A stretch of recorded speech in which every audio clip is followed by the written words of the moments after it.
Welcome to The Heart of Health Live. There's a place for modern medicine in your life. Learn to use it correctly by getting your toughest questions answered on today's broadcast. Discover modern medicine's strengths and weaknesses. Lifestyle medicine opens the door to optimum health and healing.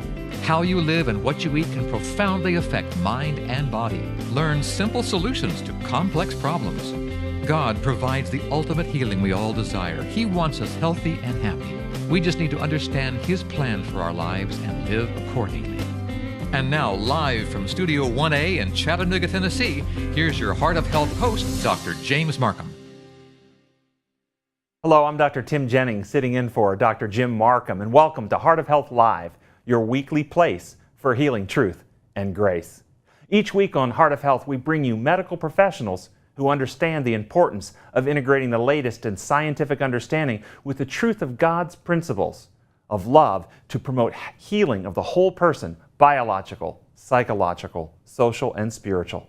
And unlike on other shows, on this show you can be part of the program by calling 855-644-3278. That's 855-644-3278 and ask your questions of our guest.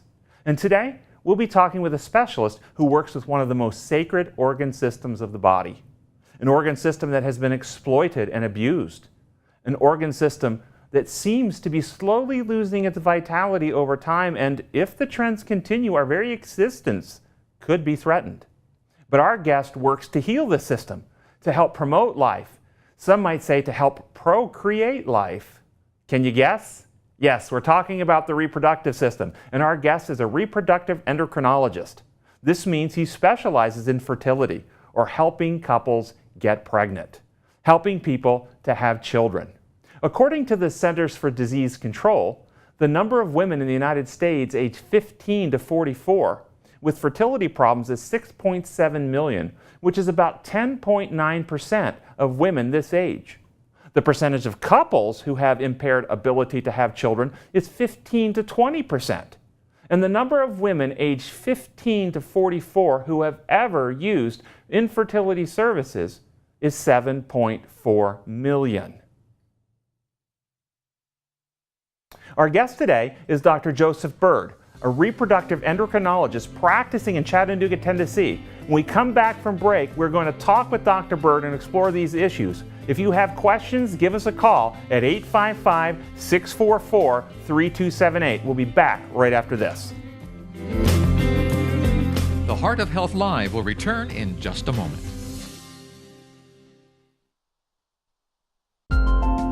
The Heart of Health Live is brought to you by Heartwise Ministries.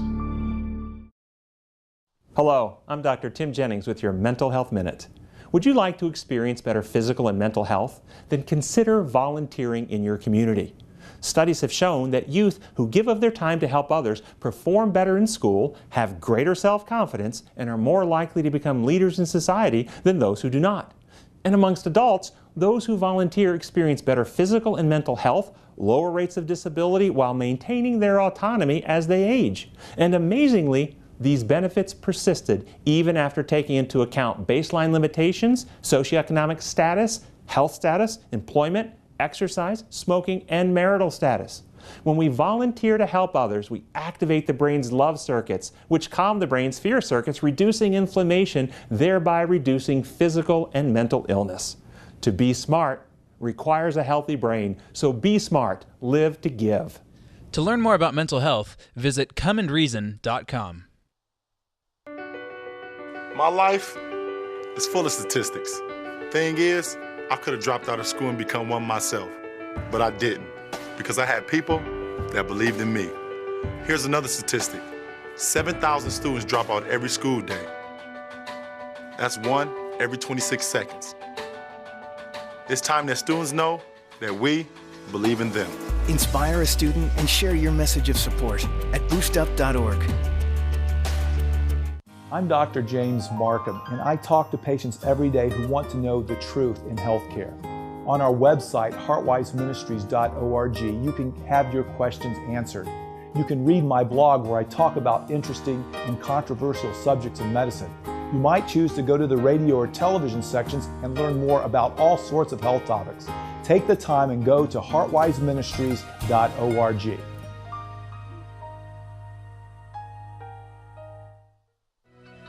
Medicines That Kill from cardiologist Dr. James Marcum is now available. In his newest book, Dr. Marcum explains why he believes that medications may very well be the #1 cause of death in America. Medicines That Kill uncovers the hidden risks associated with modern pharmaceuticals and outlines the biblical plan for physical and spiritual health. To find out how to get your copy, visit our website at heartwiseministries.org or call us toll-free at 855-644-3278.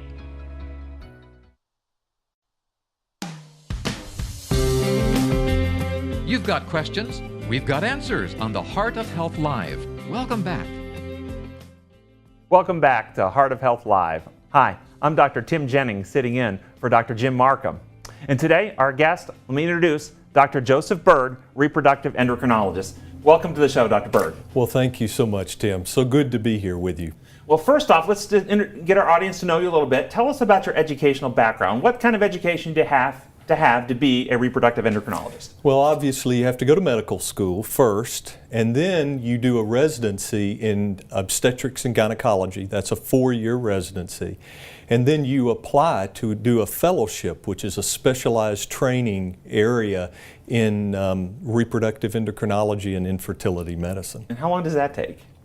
Well, when I went through, it was 2 years of my fellowship plus my OBGYN residency, so a total of 6 years. Now it takes 7 years to add accomplish. another year onto that. Oh, It's like every year, because we have so much more knowledge we're getting, we have to keep adding on. Well, tell us, what does a reproductive endocrinologist do? Well, we're best known for our work in the field of infertility. We're known for in vitro fertilization procedures. Some of the work that we do with male infertility involves very aggressive work to help fertilization take place. But that is what we're most known for. We actually work with the reproductive systems of both men and women.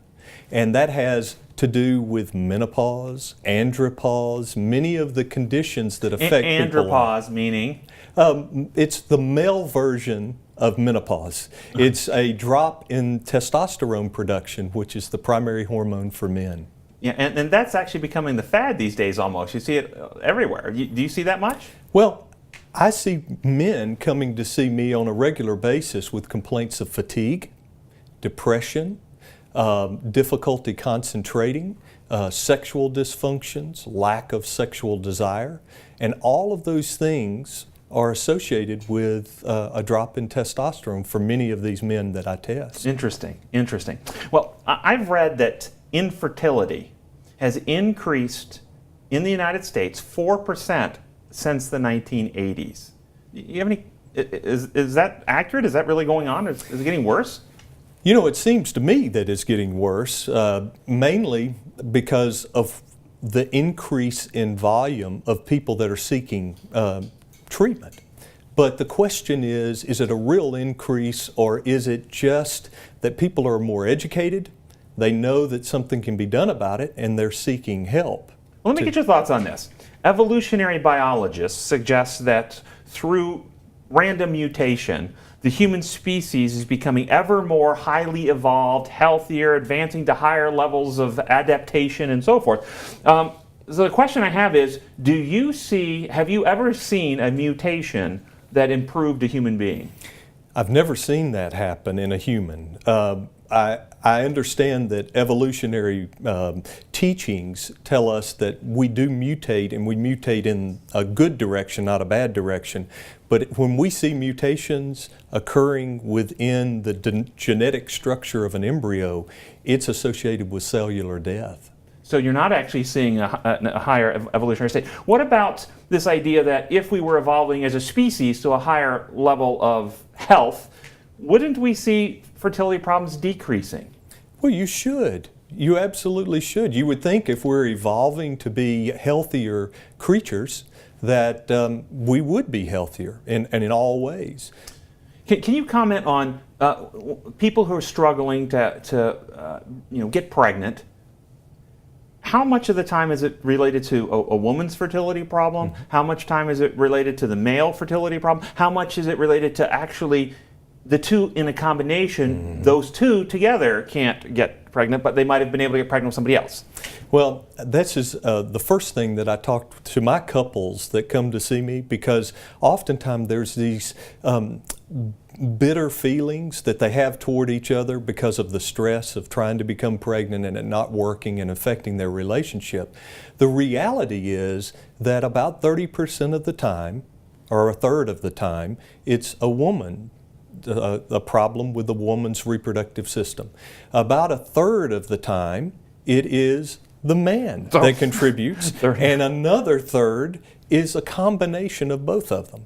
And so it's very important when we go to diagnosing the problem that we just don't look at one partner, we look at both. So how many times when they come in is it the common thing that the woman's in the hot seat first? Well, my impression has been that the woman typically is the driver. She is the one motivated to seek help. She's the one that's feeling the biologic clock ticking if she's over 35 years of age and is desperate to get a pregnancy developed before loss of her fertility capacity. The men tend to come in a more of supportive role, but you know, it's a problem. You mentioned 35 years of age.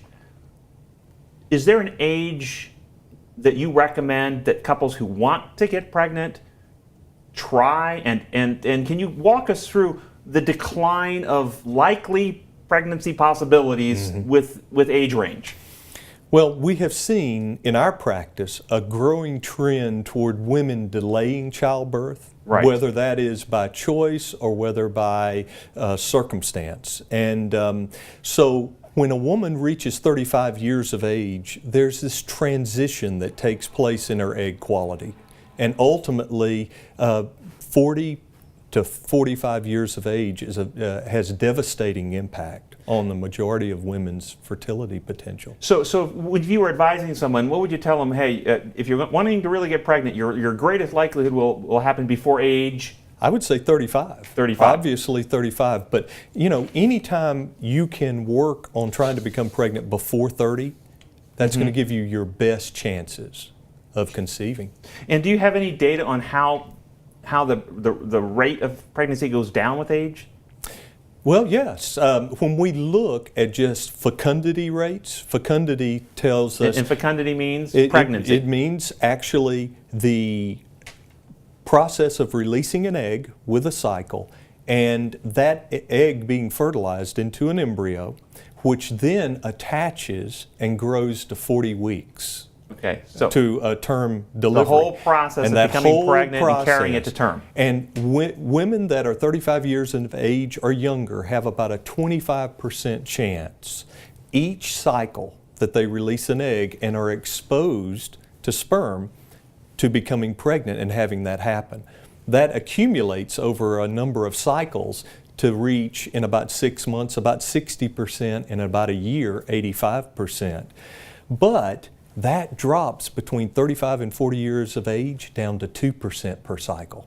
Oh my goodness! So it's a tenfold drop. It is more than a tenfold drop. And that's primarily related to the quality of the egg. Usually we see that decline happening because of this biologic clock. You know, we've heard and seen movies that make fun of that concept, but that's a real biological clock that women face in their reproductive lives. Okay, and when we come back, I want to talk about things you can do to help women that are struggling with fertility issues, help couples that are struggling with fertility issues. How do you diagnose, maybe? We might want to look at that. Absolutely. And we're also going to talk about risk factors, things that increase the risk of having fertility problems, and then some of the technologies that are on the forefront that we've heard about test tube babies, and you might walk us through what that means, and then some of the newer technologies that are coming on to help couples with fertility. And then maybe people have questions about if you have any data on the quality of life from a test tube baby, from a natural baby. Does it really make any difference in outcomes of the health of the infant, the child, from that pregnancy? We'll be back in just a moment. If you have a phone call, give us a call at 855-644-3278 if you'd like to talk with Dr. Bird about fertility issues. We'll be back right after this. The Heart of Health Live will return in just a moment.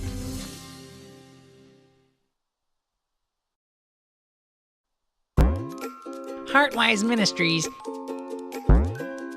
and these adorable sheep want to remind you that every Thursday at 6 p.m. Eastern, the Heart of Health Live is all new with an exciting guest. That's 6 p.m. right here on this station.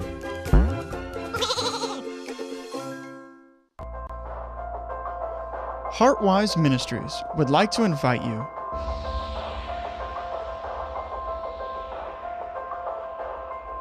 to take a moment and connect with us and share your thoughts and comments. You can join the conversation on Facebook.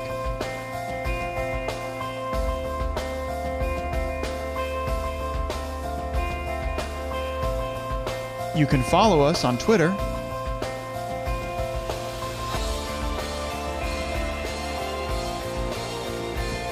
HeartwiseMinistries.org will help you stay up to date with what's going on.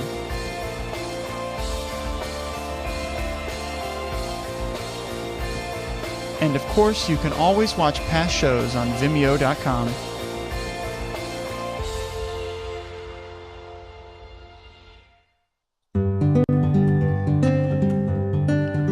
I'd like to think that one day, when we get to heaven, we're going to see a list of people. People like Jared and Susan, who were introduced to Jesus because of something we said. Or maybe it was as simple as a passing smile. But these people will look into their past and be able to say, I'm here because of you. Recently, you may have heard that Heartwise Ministries has begun spreading the gospel to the young, the old, the sick, and the healthy using this very television program. But we need your help. We want to take this type of medical programming to the non-believer and the person who has closed themselves off to traditional forms of outreach. If you believe as we do and want to support Heartwise so that together we can count more names on the Tree of Life, please consider donating today at heartwiseministries.org. That's heartwiseministries.org.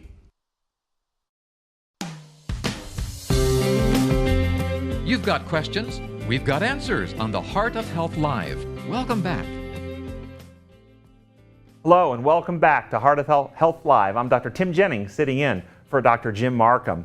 And we're talking with Dr. Joseph Bird, a reproductive endocrinologist specializing in fertility and helping couples get pregnant. If you'd like to be part of our show, give us a call at 855-644-3278, 855-644-3278, and ask Dr. Bird your question about fertility, about reproductive endocrinology, about menopause, about andropause, which is male menopause. If you got questions along these lines, give us a call. Dr. Bird is here to ask those questions of. So, Dr. Bird, let's talk about risk factors for fertility. Some of the identified causes, we've just talked about age. Mm-hmm. Okay. What about stress? As a psychiatrist, I've got to ask about stress. Yes. Does stress play a role in fertility? Or infertility? It absolutely does. There's no way to divorce the brain from the body. And the impact that the stress of trying to become pregnant, the burden of trying to do everything within your control but not seeing things happen, has a detrimental effect on how the body functions. A great example of that is people who go through in vitro fertilization cycles, are unsuccessful, and take a break and become pregnant. On their own? On their own. Without trying? Without trying. Because they're not worried, they're not stressed about it. Now, you know, I've actually heard that one of the trends in fertility treatments are to prescribe a fertility vacation. Have you heard this? I have. Where basically you get away, you go off somewhere, you relax, you unwind, you chill out, and... Well, I think that doesn't hurt, but it can also add more stress. Yeah, because people say, oh, don't worry about it, just go on a cruise or have a nice weekend alone and everything will be okay. These are not helpful no. to people who have been trying for 2 and 3 years. without success. Yes, every cycle. And do you have couples that describe that their actual intimacy of the relationship starts to suffer because it's not spontaneous anymore? It becomes prescribed and forced and stressed, and they're trying to get a goal, and they're not just enjoying each other anymore. Yeah, I feel like part of what we do is part counseling and part actual reproductive medicine. And these patients come in with a lot of baggage emotionally that is built up, especially if they've gone more than a year trying, because every single time they look around and they see another woman who's pregnant, they're just reminded of their inadequacies. Mm-hmm, mm-hmm. And yet, it may not be their inadequacy, because it could be a male problem, or it could be a couple's combination problem. Is this not right? Oh, absolutely. Yeah. It always starts with one of those three categories. But yet they tend to personalize it and take the burden.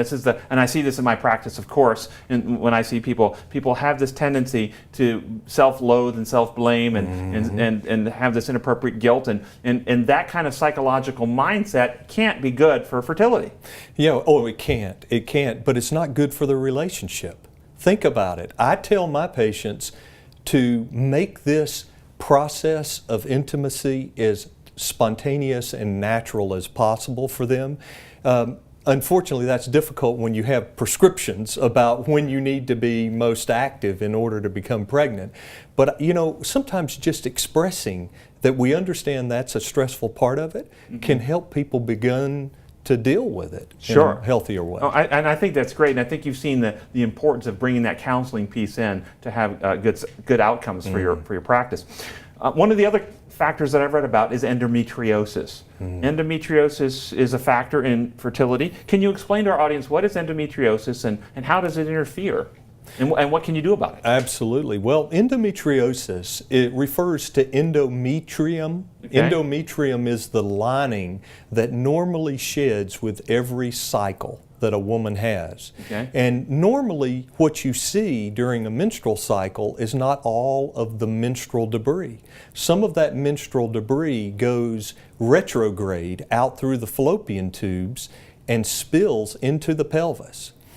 In some women, their immune system cannot scavenge and remove those endometrial fragments before the endometrial tissue attaches to the peritoneum, or the inside of the belly, or the uterus, the ovaries, the intestines. We've seen it up around the diaphragm at the upper part of the abdomen. I mean, it's a devastating condition that causes pain with menstrual cycles, pain with sexual intercourse. It can cause even bowel obstructions when it grows and scars the intestinal system. Okay, and that affects fertility because of the pain or because of? The scarring. The scarring, I see. Think about it. The body's immune system is desperately trying to gain control of something that's out of control. So it overreacts and sends immune cells in to try to kill off and contain the endometrium. And does that then attack the endometrium inside the uterus where it's supposed to be? It doesn't attack it inside the uterus. Here's what it does. These killer cells that are out there to try to contain the endometrial implants inside the pelvis don't distinguish between endometrium and egg and endometrium and sperm. I see. So you get damage to the egg and sperm as they meet at the very opening of the fallopian tube to try to fertilize. Got it. So they're being attacked, gotcha, by the immune system. Okay. So what is the treatment? How do you help someone with endometriosis achieve a pregnancy? Well, one of the most effective ways to do that is to identify whether it exists, and that's through outpatient surgical procedure called a laparoscopy. It's a surgery where a belly button incision's made and a lighted scope is placed through the umbilical area. And if you see endometriosis, you can use lasers or burning devices or scissors, coagulating devices to kill those endometrial implants. Once you do, the body's immune system settles down. And then it stops attacking Okay, so it's only the ovulated eggs that are actually getting attacked, not Exactly. the ones that are sitting in their stasis, Yeah. basically waiting for an ovulation. They're protected. They're protected. Okay, that's good news. Okay, what other diseases that a woman might struggle with that could affect fertility besides endometriosis? Well, one of the more common things that we see, in women at least, is anovulation. Anovulation is the inability to grow an egg over a 2-week time period after the menstrual cycle starts and release that egg so that the fertilization process can happen. And you help a woman with that with? Well, we use medications, but many of our patients have this anovulatory condition because of a genetic predisposition that is causing elevated insulin levels within their system, which then spurs them to gain weight, and it affects the condition even more. And Are you so, talking like was it the polycystic ovary? ovaries? Yes. Polycystic ovarian syndrome is a very common reason that we'll see a woman come to see us. And it's easy to be tempted to only focus on that condition. But remember, a woman can have polycystic ovary problems and not ovulate. Her husband can have low sperm count.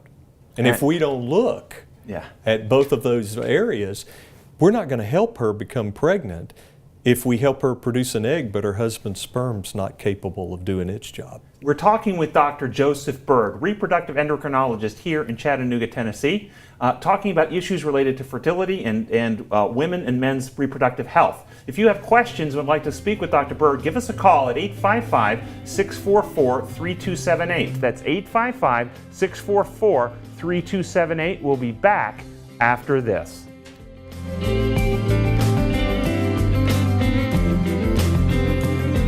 The Heart of Health Live will return in just a moment.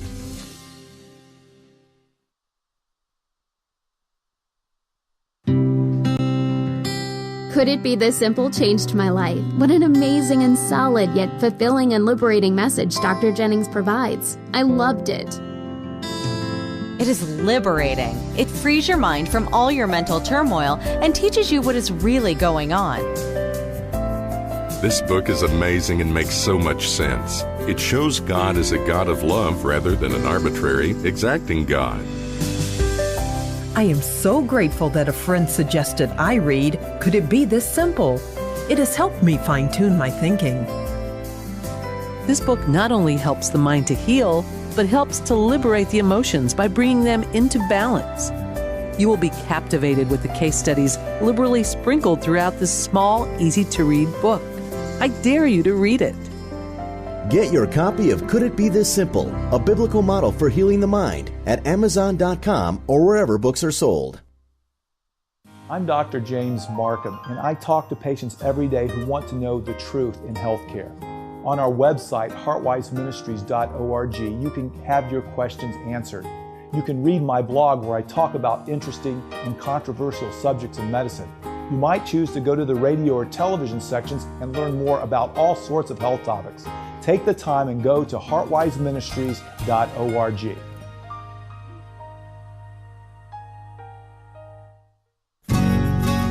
Hi, I'm Dr. James Marcum, speaker, director of Heartwise Ministries. And at Heartwise, our goal is to bring people into a relationship with the Heavenly Father using modern medicine and the healing principles found in the Bible. We teach people that there is a place for modern medicine and a healthy lifestyle, but it is in a relationship with their Creator where ultimate healing can occur. Over the past years, our ability to share this message of truth, love, and healing around the world has increased exponentially. But to continue this steady growth, we need your help. We are looking and praying for 100 individuals willing to give $1,000 a year. If the Spirit is moving you to become one of the Heartwise 100, won't you consider donating online today at heartwiseministries.org.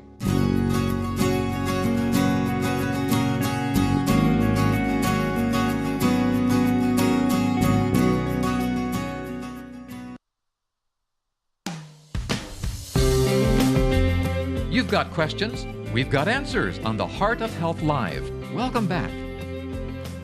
Hello, I'm Dr. Tim Jennings, sitting in for Dr. Jim Marcum on Heart of Health Live.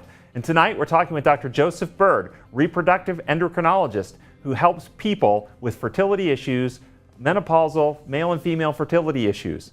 Dr. Bird, welcome back. Oh, and let me invite our audience. If you'd like to talk with Dr. Bird, give us a call at 855-644-3278. That's 855-644-3278, and ask your question of Dr. Bird. Free consult right here on the air. Okay, Dr. Bird, we were talking about contributing factors to fertility issues.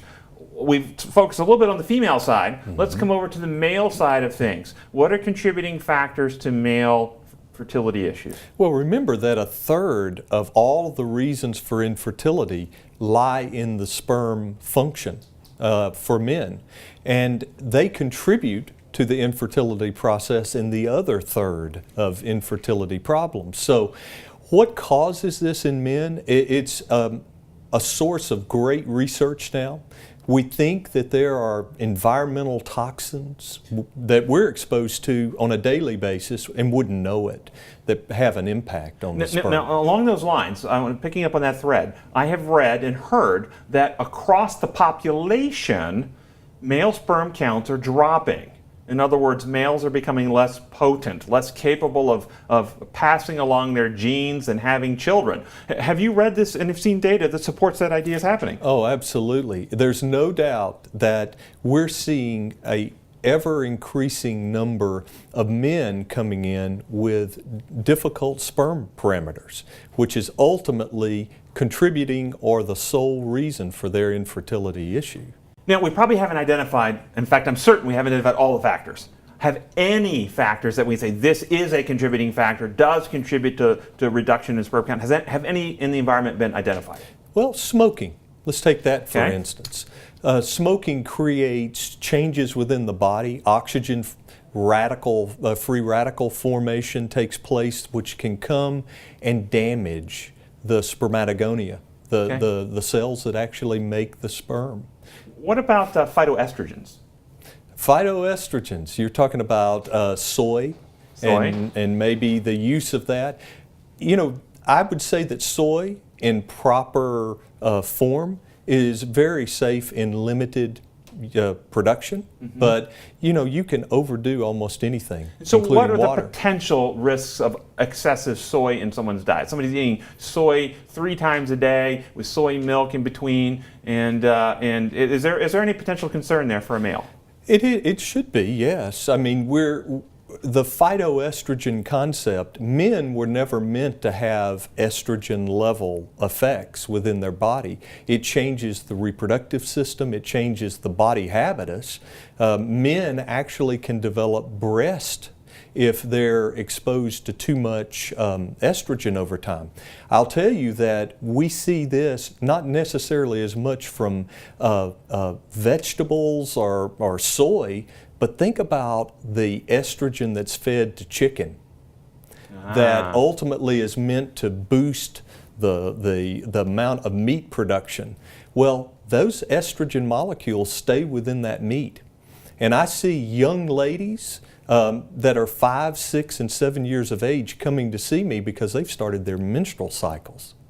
And in many cases, that's due to the fact that they eat too much meat, and specifically chicken. So back to the issue on the male sperm count. What about marijuana? Have you seen the data on marijuana? I've seen data on marijuana. I wonder if you've seen this as well. Because this is a huge issue as far as I'm concerned for human fertility, for our society, as there's this growing trend in our society for legalization of marijuana, this boom in marijuana. Does it have an impact on male fertility? It absolutely does. It affects not only quantity of sperm, but their ability to move, and to some degree, even the shape of the sperm, which has a detrimental effect on the sperm's ability to fertilize. Now, I'm just wondering, do you think this is kind of one of those evolutionary, natural blessings? If you're a pothead, you probably, you're going to have less success in getting pregnant and passing along those genes. Is that what you're trying to say? Well, I think Darwin kind of believed that there was this selective, reduction in those that were not as genetically talented.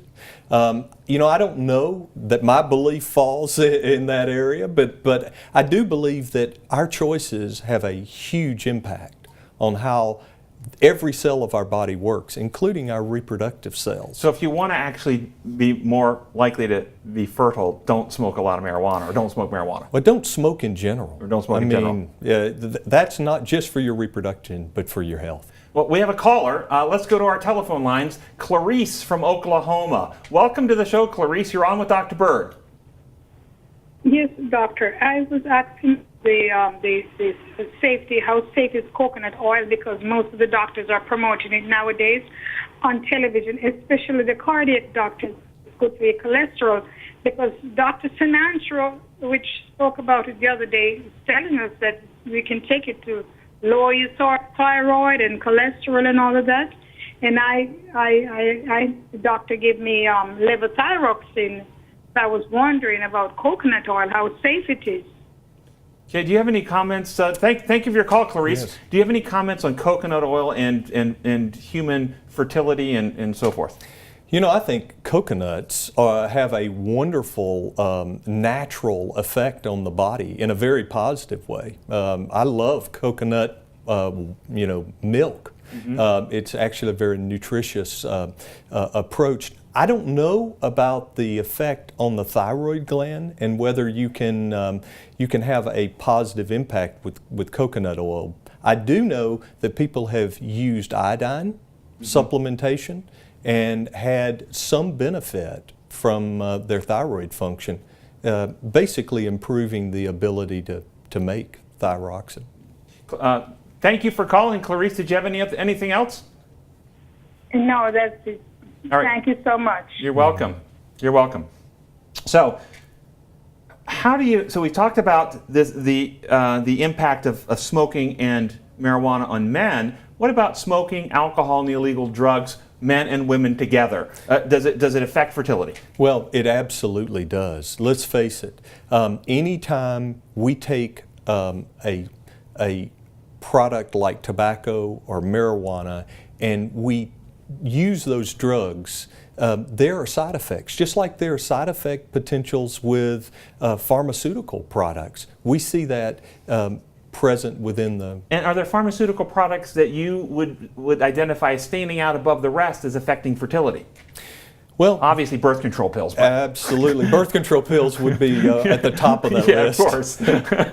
But there are other medications that can have a detrimental effect either on fertility or the baby after it is conceived. Yes.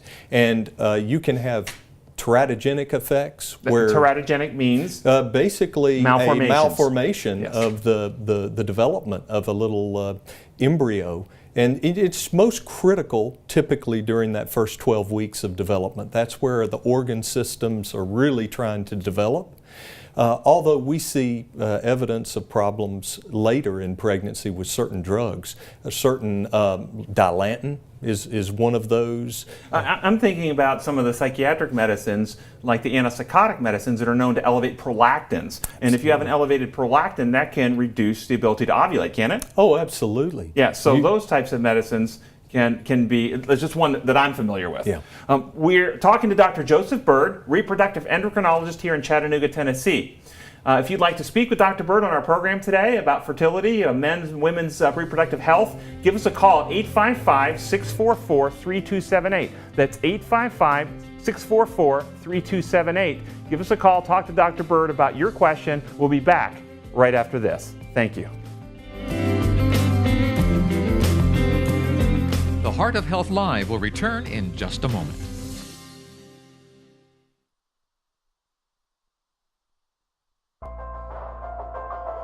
Heartwise Ministries would like to invite you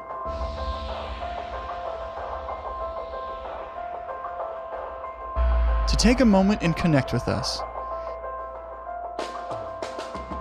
and share your thoughts and comments.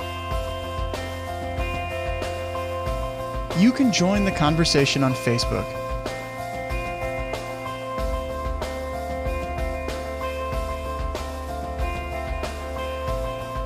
You can follow us on Twitter.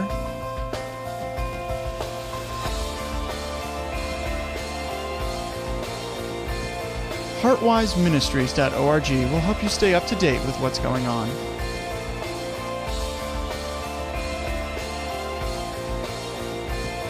And of course, you can always watch past shows on Vimeo.com.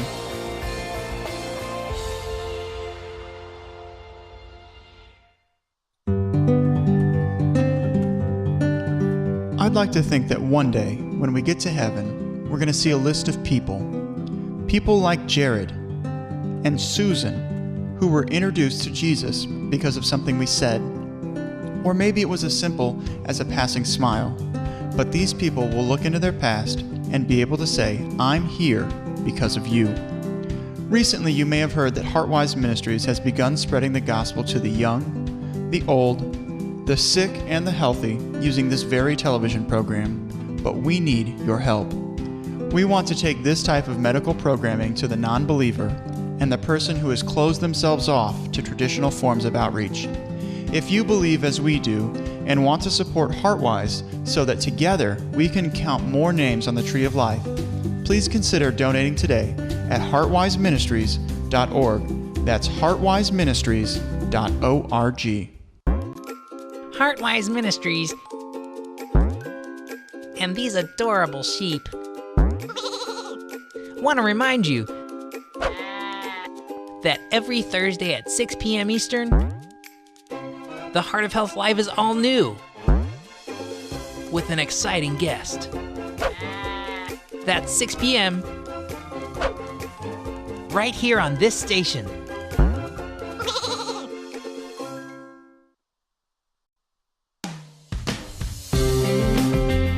You've got questions, we've got answers on the Heart of Health Live. Welcome back. Hello, I'm Dr. Tim Jennings, sitting in for Dr. Jim Marcum. Welcome to Heart of Health Live. We're talking to Dr. Joseph Bird, reproductive endocrinologist here in Chattanooga, Tennessee. And a question came in during the break. Somebody called and phoned this question in. I have polycystic ovarian syndrome and endometriosis and can't take birth control due to clotting. How can I regulate naturally with herbs? You know, it's difficult to know a lot about how herbs work within the body because there's just not been the kind of funding to look at this fully. I do think that there are some safe alternatives to treating the polycystic ovary syndrome. A lot of people will actually receive oral hypoglycemic agents like metformin, which can help their insulin resistance come in under control, and it allows them to ovulate on a more healthy, in a healthier way. And that wouldn't be a problem with a clotting issue for that person. As far as endometriosis, the treatment of choice for that, if it's really bad, is laparoscopic ablation. Mm-hmm. You've got to treat that. What about cinnamon? Have you heard about cinnamon reducing insulin resistance so that you become more insulin sensitive? Exactly. And exercise. Aerobic exercise makes one more insulin sensitive. So these two things could be a natural intervention to try to get that insulin resistance down some. Okay? Absolutely, no doubt about it. That'll help with weight because as the insulin levels drop, you don't get the signals to store fat. Okay, great. We have a caller. Let's go to our telephone lines. Tommy from Minnesota. Welcome to our show with Dr. Bird. You're on the air with Dr. Bird. Hello. Very interesting subjects. My concern was, like I'm 60 years old now, right? And I'm concerned about, I guess, my sperm count, you know, and I understand your body is what I eat today. I learned that a lot of the meats and stuff is tainted that I eat, and it causes my bowel system to function different, either add or subtract. Today, I believe it's subtracting because I am a diabetic too, and I learned that like I used to eat up all the foods around at the outside restaurants and stuff. But the thing about it, it hurts my I guess my gut, I guess what you call it, my pancreas. It ain't hold the food, my stomach. Come find out that the food that I'm eating, like the meats and stuff, is tainted. And what the cow eat, or the sheep, or the pig eats, that's what I eat. And by the farmers feeding the cattle. Hey, really, Tommy, did you have a question? the question is it good just to eat foods with seeds in it? Foods with seeds, is that your question? Yes.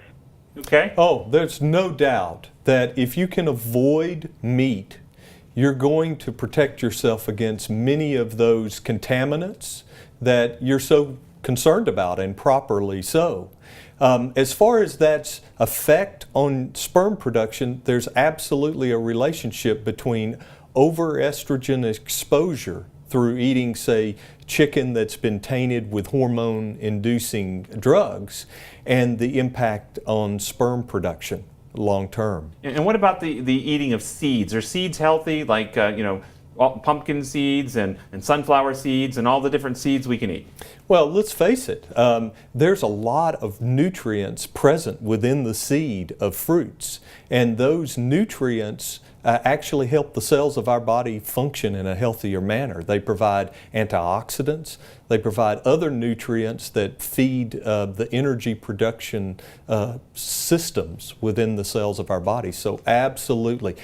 I really believe that a diet that's associated with whole foods is a healthier alternative than processed Yeah, foods. and it's not just a belief, there's good medical science. It's been researched over and over again. You're exactly right, Dr. Bird. Tommy, thank you for your phone call. So Dr. Bird, let's talk about how do we diagnose fertility problems. Somebody comes in, they say, hey, we've been trying, we're 30, let's pick an age. What age do you want to pick? A couple come in to see you. Pick an age. Oh, 28. 28-year-old man, woman come together. They come into your office. We've been trying for 2 years to get pregnant. They're not pregnant. What do you do?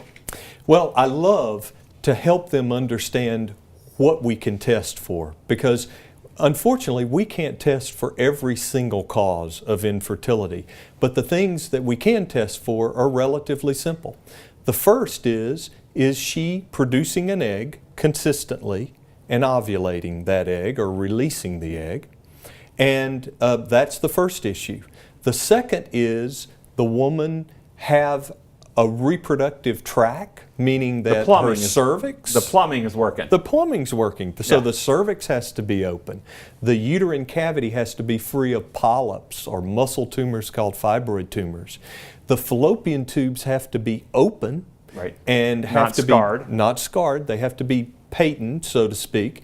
And there's a test we do. It's an X-ray study. And now we're even doing this with ultrasounds and not having to resort to X-rays as often, where we use saline and create little bubbles into the saline solution, and you can see on ultrasound the bubbles moving out through the fallopian tubes on ultrasound. It's really quite fascinating.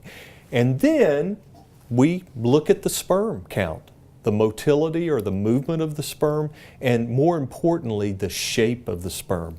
We need to find at least 14% of the sperm being strictly defined as normal in order to predict that the sperm can actually fertilize an egg. So we've looked at the woman's ability to produce an ovum. We've looked at her reproductive plumbing to make sure it's all intact and working, and we looked at the males. Any other workup or things you look at initially?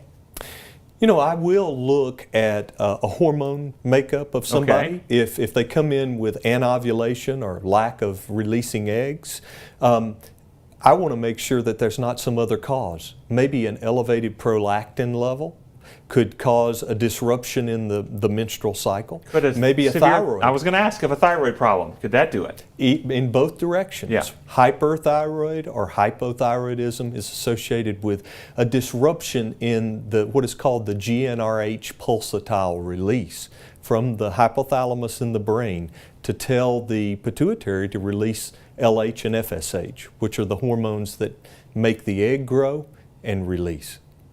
Other diagnostic studies, for instance, do you do genetic studies? We do. We tend to hold those studies for people who are suffering from recurrent pregnancy loss. So if a couple have come in and they've been pregnant 3 times and it didn't make it past the first trimester or the first 12 weeks of pregnancy, then we look to try to find out a cause for that. And one of the causes can be a genetic disorder in the couple. in the couple, meaning that the two together have a genetic makeup that doesn't match well necessarily. Exactly. We also see that a clotting disorder called thrombophilia may not produce a massive clot that would be noticeable, say, in the lungs, but these microemboli can actually disrupt the blood supply to the developing embryo.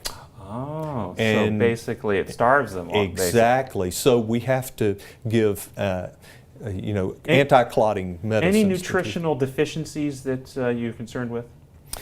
Of course, eating disorders, which have as their And I'm going to basis. have to hold you on that. I shouldn't ask that question. We're coming up on a break, but we'll pick that up when we come out of break.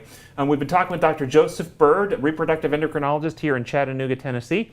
And when we come back from break, we're going to pick that up. If you have a question you'd like to get on the air, give us a call at 855-644-3278, 855-644-3278. We're going to pick that up. We're also going to talk about treatments, things that can be done to help improve fertility. We'll see you after the break.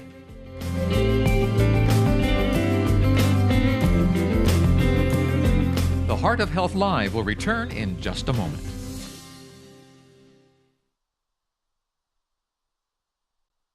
I'm Dr. James Marcum, and I talk to patients every day who want to know the truth in healthcare.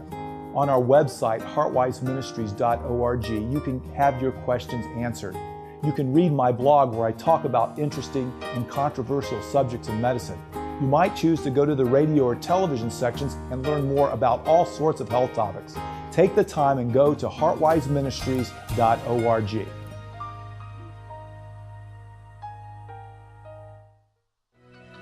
Medicines That Kill from cardiologist Dr. James Marcum is now available.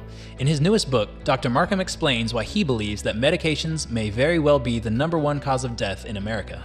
Medicines That Kill uncovers the hidden risks associated with modern pharmaceuticals and outlines the biblical plan for physical and spiritual health. To find out how to get your copy, visit our website at heartwiseministries.org or call us toll-free at 855-644-3278. Wow, these are really good. You act surprised.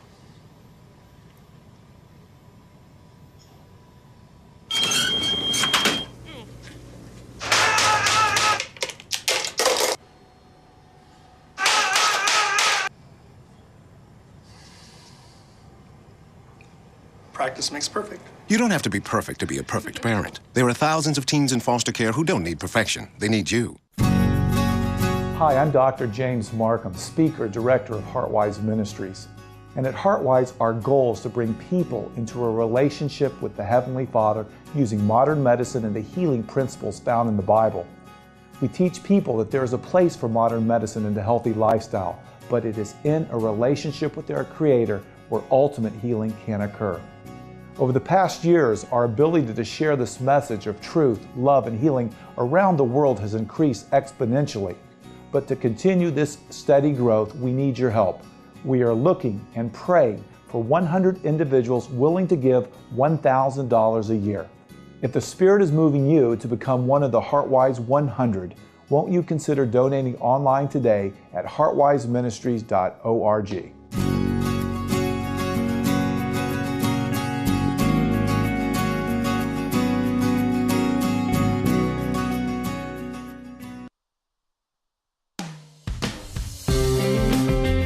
You've got questions, we've got answers on the Heart of Health Live. Welcome back.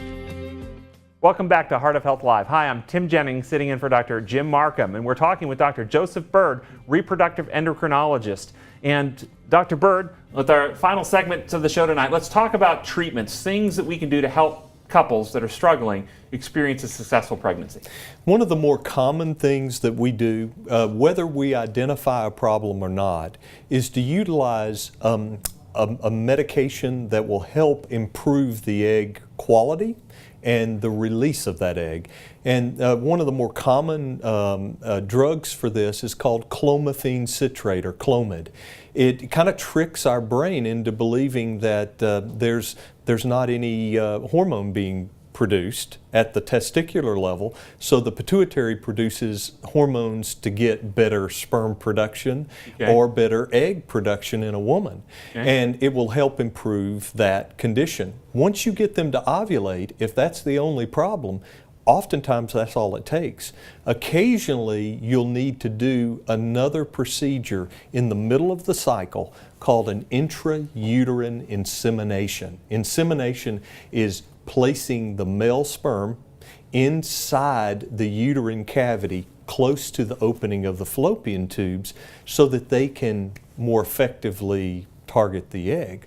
Now you mentioned earlier about sometimes men have the sperm quality is falling that we've talked about. Do you do things like sperm filtration, where you will actually filter and basically concentrate the sperm and gather a group of really healthy sperm and use that for the procedure you were talking about? Absolutely. In fact, that's part of the processing of the sperm. The sperm comes in a liquid portion called seminal fluid, and then you have the sperm. The goal is to wash that away, the seminal fluid, because it's full of prostaglandins and other hormones that, if injected or placed up inside the uterus, would cause violent cramps for the woman during an insemination. So it becomes imperative that you wash the sperm appropriately. But wasn't that cramping supposed to be part of the process to help move the sperm along, that uterine cramping? Yeah, but not at those concentration levels. Not at those levels. concentrations. Okay. Yeah, it's and then if the Clomid doesn't work to